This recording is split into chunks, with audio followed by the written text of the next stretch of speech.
نحمدہ و نصلی علی رسولہ الکریم۔ محترم ناظرین و سامعین، ہماری آج کی گفتگو کا عنوان ہے قرآن کا پسندیدہ انسان، یعنی قرآن مجید کس طرح کے انسان کو پسند کرتا ہے، وہ انسان کی کون سی تصویر ہے جو قرآن کی نظر میں بھاتی ہے۔ قرآن کی نظر میں سب سے پسندیدہ انسان وہ ہے جس میں وفاداری کی خو ہو، جو اپنے مالک کا وفادار ہو۔ اگر کوئی اپنے آقا کا، اپنے مالک کا وفادار نہ ہو اور بے وفا ہو تو وہ قابل قدر نہیں ہوا کرتا۔ مالک کو قدر اسی کی ہوتی ہے جو اس کا وفادار ہو۔ تاریخ میں ایک بڑا عجیب واقعہ ملتا ہے۔ تاتاریوں نے جب حملے کیے ہیں اور تمام ملکوں کو وہ رونتے ہوئے چلے جا رہے تھے، ایران کا اور تمام آگے تک بڑھتے ہوئے، تو اس زمانے میں ایک بزرگ تھے، ان کا نام تھا جمال الدین۔ اچھی عمر کے بوڑھے آدمی تھے۔ تاتاری شہزادہ شکار کے لیے نکلا اور یہ اس نے اعلان کرا دیا کہ اس کے شکار کے راستے میں کوئی شخص نہ آئے، کوئی آدمی نظر نہ آئے۔ اتفاق کی بات یہ کہ یہ جمال الدین صاحب کہیں جنگل میں گھاس کھودتے ہوئے بیٹھے تھے، ان کو اس اعلان کی خبر نہیں ہوئی کہ اچانک تاتاری شہزادے کی سواری آ گئی۔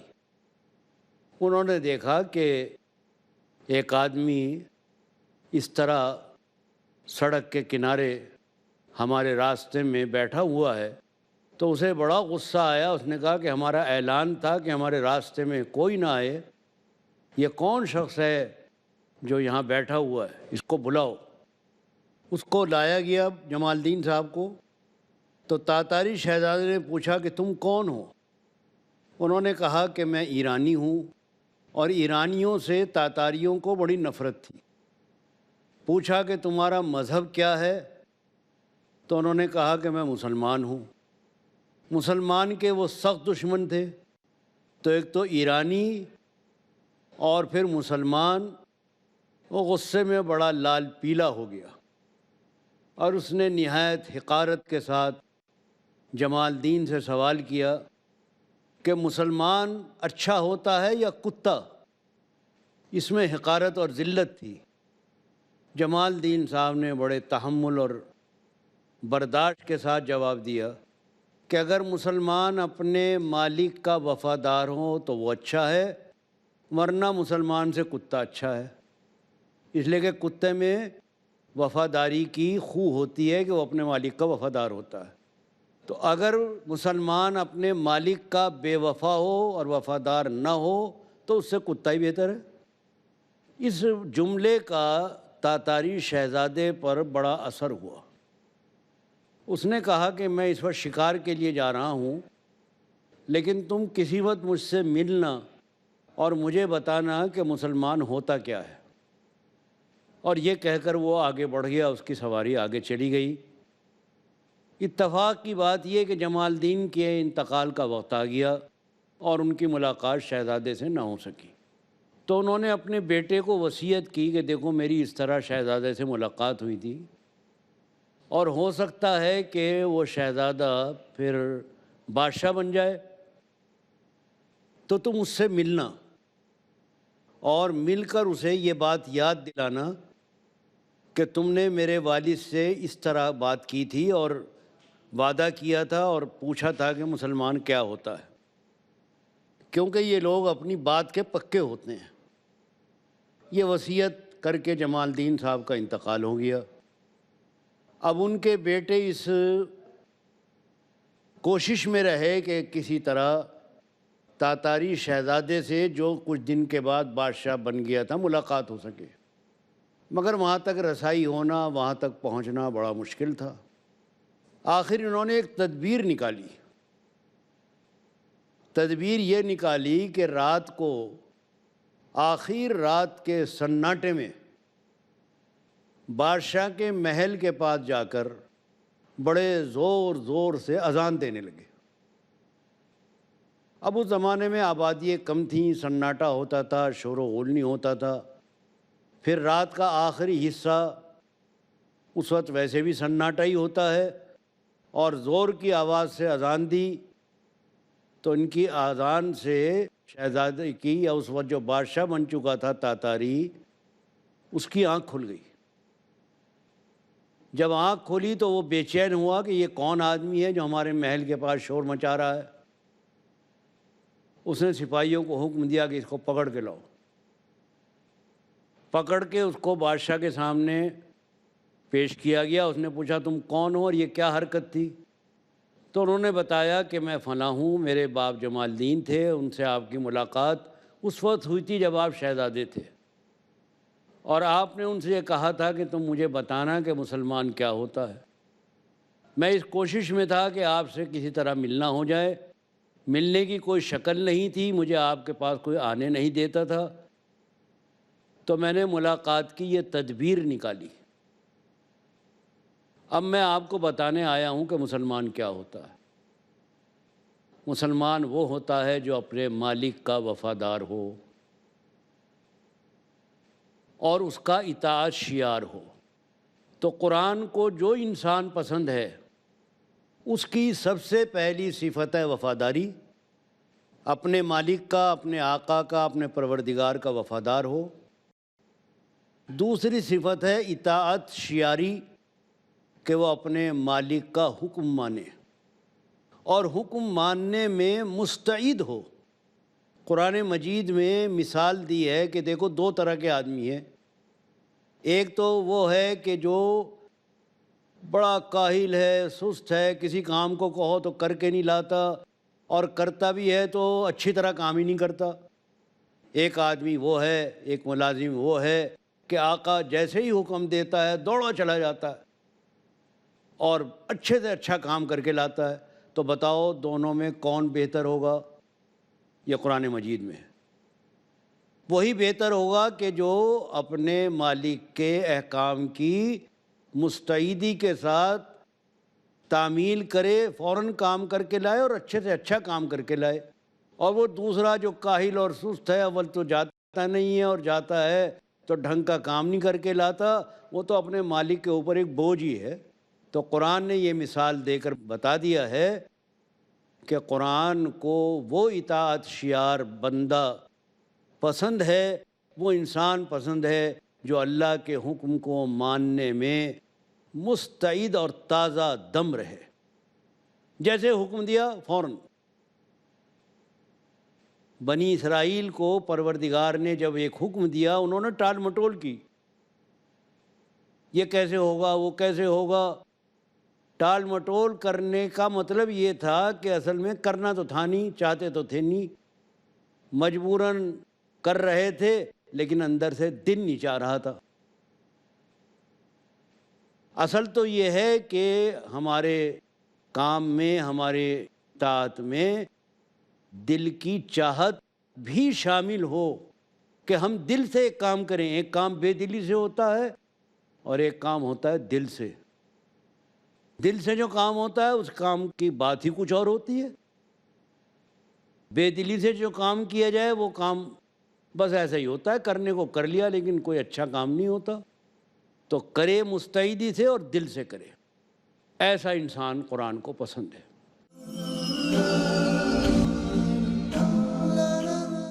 قرآن کا پسندیدہ انسان وہ ہے جو اپنے جیسے انسانوں کے لیے وہی پسند کرے جو اپنے لیے پسند کرتا ہے۔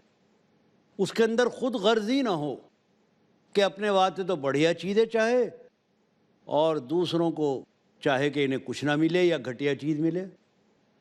قرآن کو وہ انسان پسند ہے کہ جو اپنے لیے بھی وہی پسند کرے جو دوسروں کے لیے پسند کرے، اچھی چیز اپنے لیے بھی اور دوسروں کے لیے بھی۔ اس کے اندر خود غرضی نہ ہو، بلکہ اس کے اندر ایثار ہو کہ اپنے سے بہتر دوسروں کے ساتھ پیش آئے، خود بھوکا رہ کر دوسروں کو کھلائے۔ قرآن نے اس اخلاق کی تعریف کی ہے۔ ایک جگہ قرآن مجید میں واقعہ موجود ہے، اس کی طرف اشارہ ہے قرآن پاک کی آیت میں۔ حضرت محمد صلی اللہ علیہ وسلم کے پاس ایک شخص آیا، آپ کے پاس مہمان بن کر آیا، آپ نے گھروں میں اپنے معلوم کیا تو معلوم ہوا کہ آج گھر میں کچھ بھی نہیں ہے۔ تو آپ نے اپنے صحابیوں سے، ساتھیوں سے کہا کہ تم میں سے کوئی شخص ہمارے مہمان کو اپنا مہمان بنانے کے لیے تیار ہے؟ ایک صاحب نے کہا یا رسول اللہ میں تیار ہوں۔ وہ اس کو اپنے گھر لے گئے مہمان بنا کر، جا کر گھر والی سے پوچھا کہ رسول اللہ کے مہمان آئے ہیں، کھانے کے لیے کچھ ہے؟ بیوی نے بتایا کہ تھوڑا ہے، اتنا ہے کہ ایک آدمی پیٹ بھر کر کھا سکتا ہے، باقی سب کا پیٹ نہیں بھر سکتا۔ انہوں نے کہا کہ اللہ کے رسول کے مہمان ہیں، ان کو تو پیٹ بھر کے ملنا چاہیے، کوئی ایسی ترکیب کرو کہ ان کو پتہ بھی نہ لگے اور وہ کھا لیں اور ہم نہ کھائیں، ایسے ہی رات کو فاقے سے گزارا کر لیں گے۔ تو بیوی نے کہا کہ میں ایسا کروں گی کہ جب کھانا لے کر آؤں تو آپ اس وقت چراغ بجھا دیں، اور میں اور بچے ایسے منہ چلاتے رہیں گے کہ جیسے ہم بھی کھا رہے ہیں، لیکن کھائیں گے نہیں۔ وہ لا کر کھانا رکھا تو خود اور وہ ایسے کھاتے رہے، منہ چلاتے رہے، ہاتھ بڑھاتے رہے جیسے کھا رہے ہوں، لیکن حقیقت میں کھا نہیں رہے تھے، کھا رہا تھا مہمان۔ مہمان کا پیٹ بھر گیا، وہ آرام سے سو گیا، اور بیوی بچوں نے اور ان صاحب نے رات فاقے سے گزاری۔ صبح کو جب نماز کے لیے گئے تو حضرت محمد صلی اللہ علیہ وسلم کا طریقہ یہ تھا کہ صبح کی فجر کی نماز کے بعد آپ لوگوں کی طرف منہ کر کے بیٹھ جاتے تھے، اور کوئی خاص بات کرنی ہوتی تو کر لیا کرتے تھے۔ آپ نے ان صاحب کو دیکھا اور فرمایا کہ رات جو کچھ تم نے کیا ہے، حضرت جبریل علیہ السلام نے مجھے اس کی خبر دے دی ہے، اور اللہ تعالیٰ تمہاری اس بات سے بہت خوش ہیں کہ ایسے بھی لوگ ہیں کہ جو اس طرح مہمانوں کی عزت کرتے ہیں، خاطر تواضع کرتے ہیں، چاہے ان کو تنگی کیوں نہ اٹھانی پڑے۔ تو قرآن کو وہ انسان پسند ہے کہ جو ایثار پیشہ ہو، خود تکلیف اٹھا کر دوسروں کو راحت دے، یہ نہیں کہ اپنی راحت کے لیے دوسروں کو تکلیف دے، اپنے آرام کے واسطے دوسرے تکلیف اٹھاتے رہیں، یہ صاحب مدے اڑاتے رہے۔ ایسا انسان قرآن کو پسند نہیں ہے۔ قرآن کو وہ انسان پسند ہے جو اللہ کے دوسرے بندوں کے لیے خود تکلیف اٹھا لے۔ قرآن کو وہ انسان پسند ہے جو دکھیوں کے کام آئے، غریبوں کے کام آئے، ضرورت مندوں کی ضرورت پوری کرے، دولت کو اوپر سانپ بن کر نہ بیٹھے، دولت کو اپنے عیش و آرام کے لیے جمع نہ کرے، بلکہ اللہ کے راستے میں خرچ کرے، اللہ کے راستے میں خرچ کرے۔ اللہ کے راستے میں چاہے وہ جہاد میں ہو، چاہے اللہ کے دین کی اشاعت میں ہو، اللہ کے بندوں کی خدمت میں ہو، کمزوروں کی ضرورت میں ہو، جو بھی اچھی مدیں ہیں ان میں خرچ کرنا، وہ اللہ کے راستے میں خرچ کرنا ہے۔ چاہے بچوں کی تعلیم کے لیے خرچ کیا جائے، چاہے لوگوں کی بھلائی کے لیے خرچ کیا جائے، لوگوں کی سہولت اور راحت اور آرام کے لیے خرچ کیا جائے، تو قرآن کو وہ انسان پسند ہے کہ جو اللہ کے بندوں کے کسی بھی شکل میں کام آتا رہے۔ کسی کے پاس مال نہیں ہے تو جان سے کام آئے، ضروری نہیں کہ ہر آدمی مالداری ہو، آپ جان سے خدمت کر سکتے ہیں۔ جان اور مال کسی طرح سے بھی لوگوں کے کام آنا، یہ قرآن کا پسندیدہ انسان ہے۔ قرآن مجید کو وہ انسان پسند ہے جو باعفت اور پاکیزہ طبیعت رکھتا ہو، جو کسی بہو بیٹی کی طرف، غیر کی طرف بری نظر سے نہ دیکھے، جو اپنی شرمگاہ کی حفاظت کرے۔ اللہ تعالیٰ نے ان کی تعریف کی ہے کہ وہ لوگ جو اپنی، چاہے مرد ہیں چاہے عورتیں ہیں، جو اپنی شرمگاہوں کی حفاظت کرتے ہیں، یعنی اپنی ازواج کے سوا اور کسی سے ناجائز تعلق نہیں رکھتے، نہ ان کی طرف بری نگاہ سے دیکھتے ہیں۔ اللہ تعالیٰ کو وہ انسان پسند ہیں جن میں شرم و حیا ہو۔ شرم اور حیا ایمان کا ایک حصہ ہے۔ حدیث میں آتا ہے، اللہ کے نبی صلی اللہ علیہ وسلم نے فرمایا الحیاء شعبۃ من الایمان، حیا اور شرم ایمان کا ایک حصہ ہے۔ تو جس آدمی میں حیا ہوگی، شرم ہوگی، اللہ تعالیٰ کو وہ انسان پسند ہوگا۔ اللہ تعالیٰ بے شرمی کو پسند نہیں کرتے۔ اور آپ جانتے ہیں کہ شرم و حیا علم کی نہیں ہوتی، نگاہ کی ہوتی ہے۔ یعنی پتہ تو سب کو ہے کہ ہمارے بدن کے کیا کیا حصے ہیں، سب جانتے ہیں۔ ہم نے کپڑے پہنے ہوئے ہیں، کپڑوں کے نیچے جو ہمارا حصہ بدن کا ہے اس کا علم تو سب کو ہے۔ ہر آدمی جانتا ہے کہ کپڑے کے نیچے کیا ہے، اس کے باوجود وہ چھپاتا ہے۔ تو معلوم ہوا کہ نگاہ کی شرم ہوتی ہے، علم کی شرم نہیں ہوتی کہ صاحب ہمیں تو پتہ ہے کیا ہے تمہارے کپڑے کے نیچے۔ پتہ ہونا تو سب کو پتہ ہی ہے، لیکن نگاہ اس پر نہ پڑے، چھپا رہے۔ تو شرم جو ہے وہ نگاہ کی ہے، علم کی نہیں ہے۔ پتہ تو سبھی کو ہے۔ نگاہوں کو نیچا رکھنا، غض بصر، مردوں کے لیے بھی عورتوں کے لیے بھی، کہ وہ اپنی نگاہیں جھکا لیں، نگاہیں بچا لیں، بد نگاہی نہ ہو۔ یہ بھی شرم و حیا کا ایک حصہ ہے۔ تو قرآن کو وہ لوگ پسند ہیں کہ جن کے کردار پاکیزہ ہوں، جن کے اخلاق اعلیٰ ہوں، جن میں شرم و حیا ہو۔ قرآن کو وہ لوگ پسند ہیں جو اپنے غصے کو پی جائیں، برداشت کر جائیں۔ والکاظمین الغیظ والعافین عن الناس، غصے کو پینے والے اور لوگوں کو معاف کرنے والے۔ آدمی کو غصہ آ جاتا ہے، ناراض ہو جاتا ہے کسی بات پہ، تو اپنے غصے کو برداشت کرے۔ قرآن کو وہ انسان پسند ہے۔ حضرت محمد صلی اللہ علیہ وسلم نے فرمایا کہ اگر غصہ آ جائے، کھڑے ہوئے ہو تو بیٹھ جاؤ، بیٹھے ہوئے ہو تو کھڑے ہو جاؤ، تھوڑی دیر ادھر ادھر ہو جاؤ، پانی پی لو، یعنی اپنی حالت کو بدل لو۔ کھڑے ہوئے، بیٹھ گئے، باہر نکل گئے تو آدمی کا موڈ بدل جاتا ہے، غصہ آدمی کا ختم ہو جاتا ہے۔ تو اللہ تعالیٰ کو وہ پسند ہے۔ اللہ تعالیٰ کو وہ بندے اور وہ انسان پسند ہیں کہ جو لوگوں سے انتقام نہ لیں اور ان کی غلطیوں کو معاف کر دیں۔ انتقام لینا کوئی اچھی بات نہیں ہے، بدلہ لینا، بلکہ اللہ کو معاف کرنے والے لوگ پسند ہیں۔ اگر دنیا میں ہم لوگوں کو معاف کریں گے، اللہ تعالیٰ ہمارے قصوروں کو معاف کریں گے۔ اللہ کو اور قرآن کو وہ انسان پسند ہیں جو لوگوں کے عیب چھپائیں، لوگوں کے عیبوں کو ظاہر نہ کریں۔ اگر ہم کسی کا عیب چھپائیں گے، اللہ ہمارا عیب چھپائے گا۔ لوگوں کو رسوا نہ کریں کہ دیکھو جی فلاں ایسا کرتا ہے، فلاں میں یہ کمی ہے۔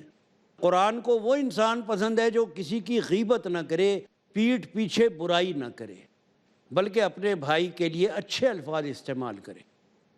غیبت کو قرآن کہتا ہے کہ ایسا ہے جیسے کسی مرے ہوئے بھائی کا گوشت کھانا، کہ بہت قابل نفرت اور انتہائی کراہت کی بات ہے کہ کوئی آدمی اپنے بھائی جو مر چکا ہو اس کا گوشت کھا رہا ہو۔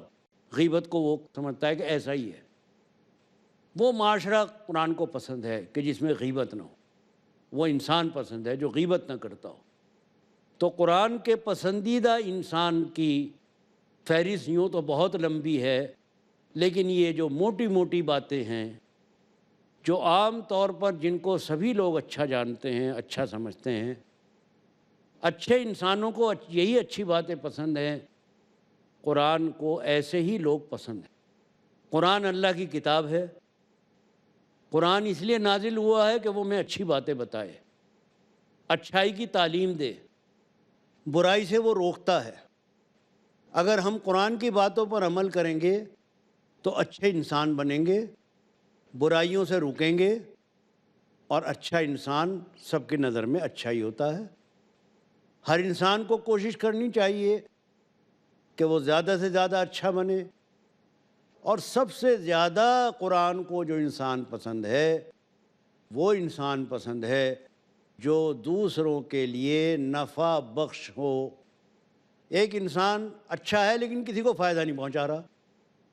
قرآن پسند کرتا ہے کہ آپ سے لوگوں کو فائدہ پہنچنا چاہیے، کسی بھی انداز میں اگر آپ کو اللہ نے رتبہ دیا ہے، آپ لوگوں کے کام آ رہے ہیں، لوگوں کی بھلائیوں کے لیے آپ خدمت کر رہے ہیں، چاہے آپ کو کوئی بڑا رتبہ ملا، کوئی عزت والی جگہ ملی، تو کسی طرح سے بھی لوگوں کو فائدہ پہنچانے والا انسان قرآن کو پسند ہے۔ آئیے ہم سب مل کر کوشش کریں کہ ایسے انسان بنیں جو قرآن کو پسند ہیں اور اللہ کو پسند ہیں اور اچھے انسانوں کو پسند ہیں، تاکہ پروردگار کی نظروں میں ہم اچھے بنیں اور دنیا سے جب ہم جائیں تو لوگ ہمیں اچھائی سے یاد کریں اور لوگ کہیں کہ بھئی ایک اچھا انسان دنیا سے چلا گیا، اور ہمارے جانے کے بعد بھی وہ ہمیں یاد کرتے رہیں اور ہماری جو نیکیاں ہیں، جو ہماری خوبیاں ہیں، وہ ہمارے لیے صدقہ جاریہ رہیں کہ مرنے کے بعد بھی ان کا اجر و ثواب ہمارے نامہ اعمال میں لکھا جاتا رہے، اس کا ثواب ہمیں ملتا رہے۔ تو ہماری جو گفتگو کا عنوان کہ قرآن کو کون سا انسان پسند ہے، اس پر ہم نے آج تھوڑی سی بات کی۔ اللہ تعالی ہم سب کو عمل کرنے کی توفیق عطا فرمائے۔ وما علینا الا البلاغ۔ اللہ تعالیٰ کی توفیق سے ہی سب کچھ ہوتا ہے اور وہی توفیق دینے والا ہے۔